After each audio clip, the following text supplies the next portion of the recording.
27 seconds. That is the new benchmark we're dealing with today. Yeah, which is honestly staggering. Right. I mean, according to the 2026 CrowdStrike report, the fastest recorded breakout time is now literally just 27 seconds. And just to be clear for everyone, that breakout time is the window from the exact moment an attacker gains initial access to the moment they begin moving laterally across the network. Exactly. So by the time an automated alert even triggers on your security dashboard, the adversary isn't just inside. I mean, they've already compromised adjacent servers. Which, completely upends traditional defensive architecture. Right. Because security operations centers are entirely built on this premise of a detection and response lifecycle. Right. You monitor the logs, flag an anomaly, and then a human looks at it. Exactly. A human analyst reviews the context, they isolate the endpoint, and that process, even in a highly mature organization, usually takes minutes or even hours. Yeah. So when the attack lifecycle compresses down to 27 seconds,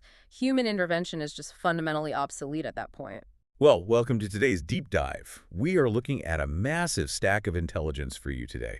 We're parsing through 2026 threat reports from CrowdStrike, IBM, Google's Kiteworks, Verizon, Resilience, plus regulatory analysis from Forrester and Quarisk. It's a lot of ground to cover. It really is. But our mission here isn't to just run down a list of statistics or, drown you in acronyms. We want to map out the modern digital battlefield for you. Because the landscape has shifted so drastically. Yeah, we're going to explore how AI has completely altered the physics of the cyber attack, the mechanisms behind these hyper-fast breaches, and what this actually means for your own digital footprint.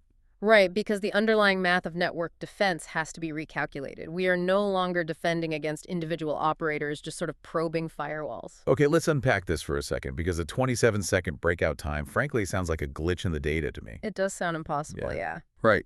Like, to move laterally that fast, an attacker would have to instantly understand the network topology, bypass internal authentication, and deploy a payload. I mean, are we talking about fighting Terminators here, or just really fast burglars? Well, the flaw is actually in our assumption of how they enter in the first place. What's fascinating here is that adversaries are no longer writing complex custom malware to break in. They're just opening the door. Exactly. They are simply logging in. I mean, the CrowdStrike telemetry shows that 82% of detections in 2025 were entirely malware-free. Wow. 82%? Yeah, they use valid compromised credentials combined with the native administrative tools that already exist on your servers. Things like PowerShell or Windows management instrumentation. So they just blend seamlessly into normal, legitimate network traffic. Precisely. They are the burglar that is already inside the house before the alarm even registers a broken window. But having a valid password only gets you through the front door, right? Once inside, navigating a segmented corporate network, finding the database, extracting data, all of that requires making real-time decisions. It does. So how are they executing those secondary and tertiary moves in under half a minute? Well, this is where we officially enter the agentic AI era. So, research from Prime Secured highlights an 89% increase in attacks driven by AI-enabled adversaries. 89%, that's a massive jump. It's huge. And these are not static, predetermined scripts that just break if they hit an unexpected firewall rule. Attackers are actually deploying autonomous AI agents now. So they drop a digital operative into the environment that can basically think for itself. Exactly. Once that agent crosses your perimeter using a stolen password, it conducts its own reconnaissance, it maps your Active Directory, finds misconfigurations, and dynamically rewrites its own payload on the fly. Just to bypass the endpoint detection and response tools. Yeah, all autonomously. And the really terrifying part is how these agents are utilizing the tools we actually built for our own infrastructure. Like I was looking into the Model Context Protocol, the MCP. Yeah, the MCP weaponization is wild. Right, because it was engineered as this open standard to help different enterprise AI models securely share context and communicate. But threat actors are basically weaponizing it to do their own lateral movement. They're literally turning our interoperability standards against us. Because MCP is designed to let an AI assistant access your local files, your cloud databases, your SaaS apps, all simultaneously. So if an attacker compromises just one single low-privilege AI agent, say, in your marketing department, they can just exploit the MCP framework. The malicious agent uses that established, trusted protocol to seamlessly query the HR database or the supply chain platform. It standardizes exploitation across totally disparate systems. Okay, here's where it gets really interesting. It's kind of like a master key system in a modern high-rise hotel, Yeah. right? You don't need to pick the heavy lock on the penthouse suite. Right, you just go for the weakest link. Exactly. If you can compromise the digital thermostat in a standard room on the second floor, you can use the hotel's internal communication protocol to tell the elevator to unlock penthouse access. That is a perfect analogy. The attack path is horizontal, and it uses trusted internal pathways. The e-crime group Chatty Spider demonstrated this incredibly ruthlessly. Right, they went from initial access to attempting data exfiltration in, what, 4 minutes? Exactly 4 minutes, yeah. They used autonomous agents to stage massive amounts of proprietary data, and they completely bypassed human verification steps by just letting their AI interact directly with the target's internal APIs. And some of these groups aren't even starting with technical exploits, which blows my mind. They are using AI to bypass the human perimeter before they even touch a keyboard. Oh, you mean the famous Cholima group? Yes, and the North Korean linked group. Yeah. They utilize generative AI to fabricate incredibly convincing deepfake professional personas. It's basically a massive insider threat operation. Right. I mean, they passed video interviews, they passed remote HR onboarding, and they got hired as IT contractors. They didn't hack the system at all. They literally just got the company to veil them a laptop with administrative rights. Which is how they contributed to that record-breaking $1.46 billion crypto heist. It perfectly illustrates a core vulnerability, you know. Yeah, because we're optimizing defenses for machine speed attacks, but the initial access relies on manipulating human trust at human speed. Exactly. They use AI to spoof identity, and once they are verified, then they unleash those agentic payloads. So what does this all mean for you listening? If legitimate credentials and AI manipulation are the main entry points, the logical reflex for a lot of CISOs is just to shut it down, right? Zero ban everything. Yeah. If employees using AI tools creates this huge attack surface, shouldn't companies just aggressively ban unauthorized AI usage and enforce strict internal-only models? Well, the data strongly suggests that prohibition actually backfires. There's a really comprehensive report from Google's Kiteworks that illustrates this. Basically showing that banning commercial AI doesn't stop people from using it. Right. It just drives the behavior underground, and that creates a massive perimeter of what we call shadow AI. And the UpGuard study really reinforces that finding. I mean, they found that 80% of workers actively use unapproved AI tools to speed up their daily tasks. 80%. That is almost everyone. It is. And even more alarming, 77% of those workers routinely paste proprietary company data right into generative AI prompts, like code snippets, financial projections, customer data. Usually on their own unmanaged personal accounts, too. Exactly. I mean, the implications for data sovereignty there are staggering. Your intellectual property is just leaving your encrypted environment. It's being processed on external servers where your security team has absolutely zero visibility. And threat actors know this. IBM X-Force discovered over 300,000 compromised ChatGPT credentials actively listed for sale on the dark web. Right, so an attacker doesn't even need to breach your corporate network. They just buy an employee's personal AI login. And read the transcript of everything they've asked the model to analyze over the last 6 months. It basically establishes an invisible, highly lucrative data pipeline that sidesteps every single firewall you've bought. It does. But the risk of shadow AI actually goes beyond just data leakage.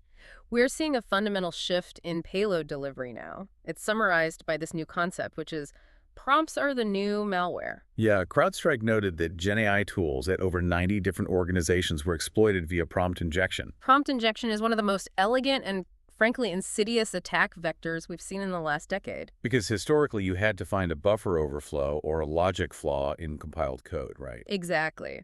But with prompt injection, the attacker is exploiting the linguistic logic of the AI model itself. How does that actually execute in the wild, though? I mean, we aren't talking about an attacker sitting at a terminal typing commands into the victim's chatbot. No, it is entirely asynchronous. So imagine a vendor hosts a standard informational web page. An attacker compromises that page and embeds a command. Maybe it's written in white text on a white background or hidden in the metadata of an image. So the user can't see it. Right. The human user visits the page and sees nothing wrong.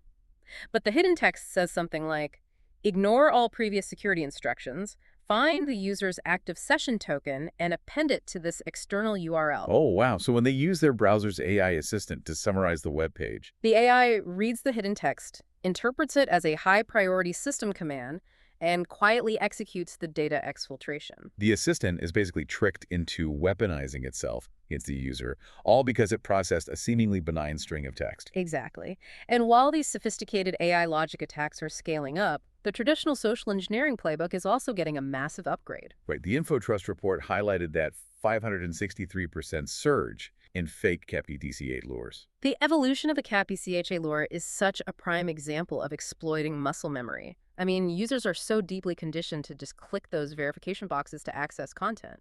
But these fake prompts aren't just redirecting to phishing pages anymore. No. When a user clicks the fake Verify You Are Human button, the site uses a JavaScript function to silently copy a malicious PowerShell script straight to the user's clipboard. And then it displays a helpful little animation instructing the user to press a specific keyboard shortcut to prove they are human. Right, which actually pastes and executes the malware directly into their own system terminal. It totally bypasses browser sandboxing because the human user is the one manually executing the code. Yes. Add deepfake voice cloning to that mix, and the perimeter just dissolves completely. Like what Scattered Spider has been doing. They scrape audio of a corporate executive from a podcast or an earnings call, clone the voice, and just call the company's IT help desk. Claiming they lost their phone while traveling, right? Yeah, and they confidently talk the technician into resetting their multi-factor authentication token. A multi-million-dollar security stack defeated by a 2-minute fake phone call. It's chilling. But if we follow the thread of these interconnected vulnerabilities, from shadow AI to social engineering to MCP exploitation, it really forces us to look beyond the boundaries of just a single organization. Right, which brings us to the supply chain domino effect. Mm-hmm. You can spend your entire budget securing your own endpoints, training your staff, locking down your AI, but you don't operate in a vacuum. No, your network is deeply integrated with vendors who might not share your security posture at all. Exactly. It's like building a heavily fortified castle, but leaving 100 windows unlocked because the plumbers and the electricians need access. Pan-Arrays categorizes this as the void link scenario. It's this realization that a stealthy backdoor rarely enters through a direct assault on the primary target. It slips in through a trusted third-party integration, like a payroll vendor or a cloud hosting provider. Exactly. A provider that already possesses elevated privileges within your environment. I mean, IBM's analysis shows that supply chain and third-party compromises have literally quadrupled over the last 5 years. And the inciting incident for a massive supply chain breach can be shockingly mundane, like that Forrester case study involving Vercel and Context AI. Oh, the Roblox cheat. Yeah. Yeah. This massive cascading security incident didn't begin with the sophisticated zero-day exploit.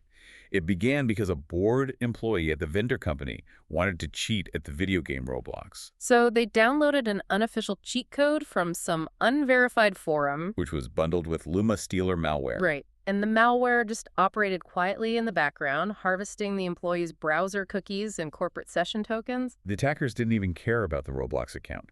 They used the harvested corporate credentials to access the vendor's internal development environment, and from there they just pivoted upstream into the broader customer supply chain. One individual trying to bypass the rules in a video game hands over the keys to an entire ecosystem. It's wild. And when we look at who is bearing the brunt of these supply chain attacks, the manufacturing sector really stands out.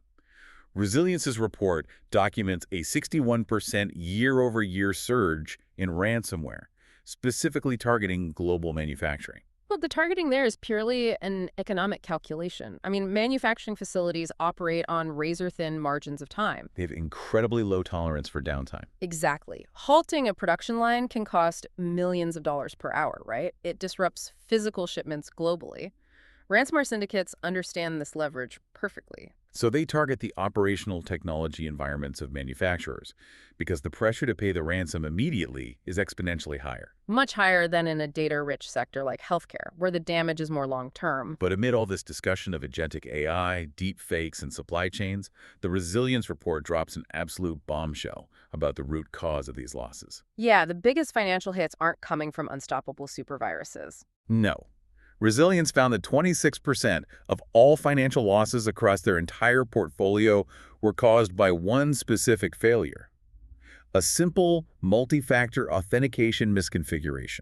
Which is just basic hygiene. Even their single most expensive ransomware event of the year by the Black Cat Group was caused by this. The technology didn't fail against a quantum-level attack.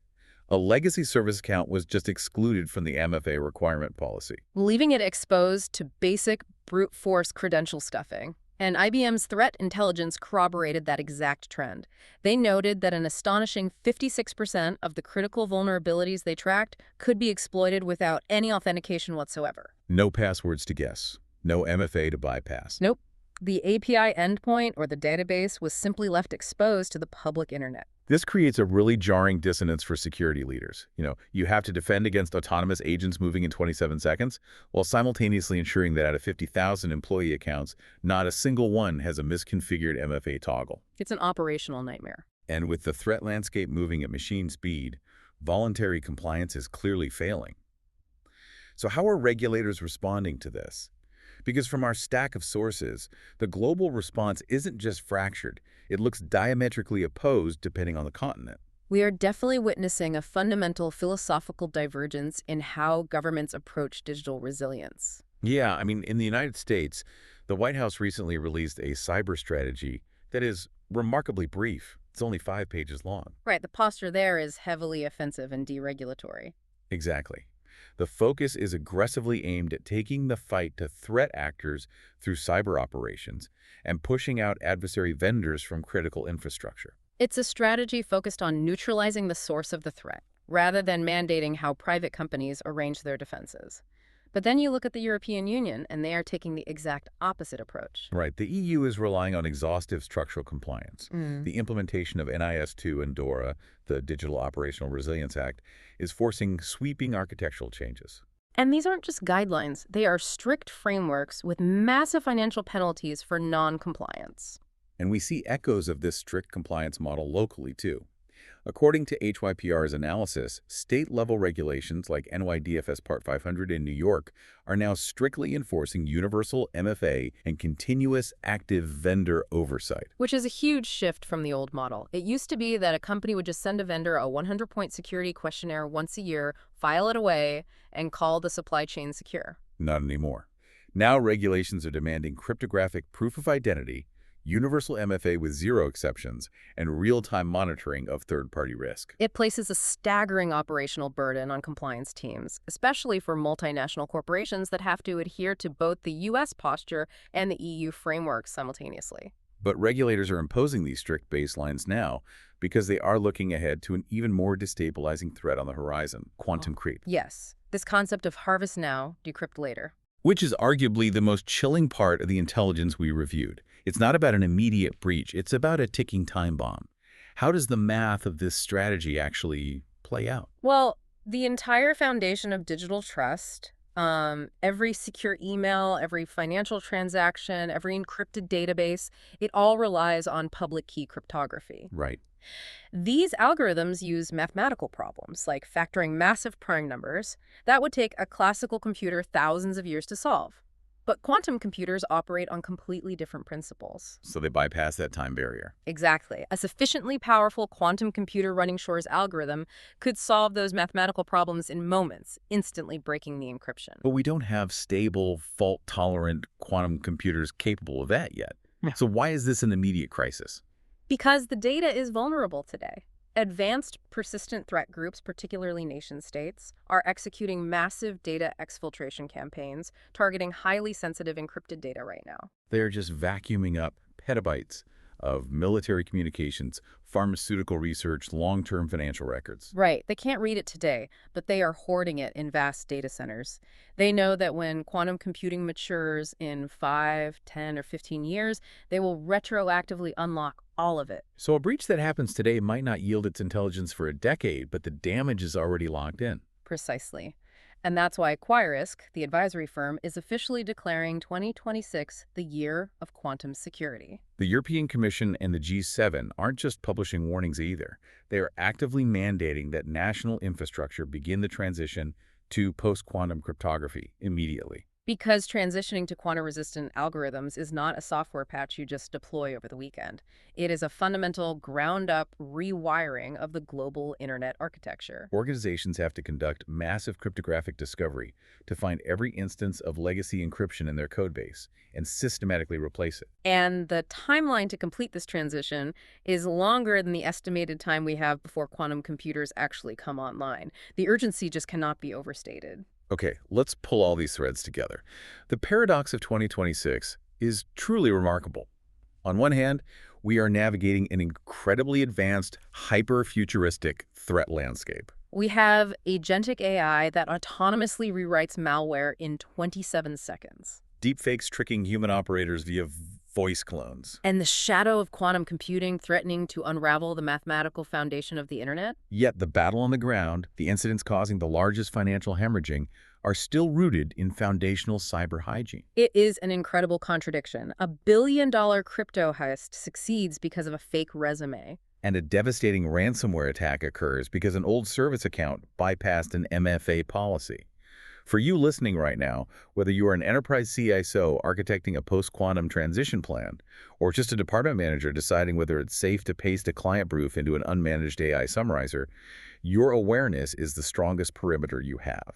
In a world of information overload, understanding the mechanisms behind these threats is the only way to prioritize your defense. Because human judgment is still the fulcrum of security, even as the tools become autonomous. But as we synthesize these reports, I want to leave you with a final concept to consider. Go for it. We've discussed agentic AI operating on the offensive, moving laterally in seconds. Naturally, the defensive response is to deploy autonomous agentic AI to hunt and neutralize those threats at machine speed. Right, fighting fire with fire. Exactly. We are rapidly approaching an inflection point where a cyber attack is launched by a machine, detected by a machine, countermeasured by a machine, and even the subsequent ransom negotiation is conducted entirely between two competing large language models. Wow. The entire life cycle of the global cyber incident could begin and resolve in milliseconds, completely autonomously, while the human beings theoretically in charge are fast asleep. It really forces us to ask, when the digital battlefield operates faster than human thought, what role does the human actually play when they finally log on the next morning? That is definitely something to chew on. Thanks for joining us on this deep dive, and stay vigilant out there.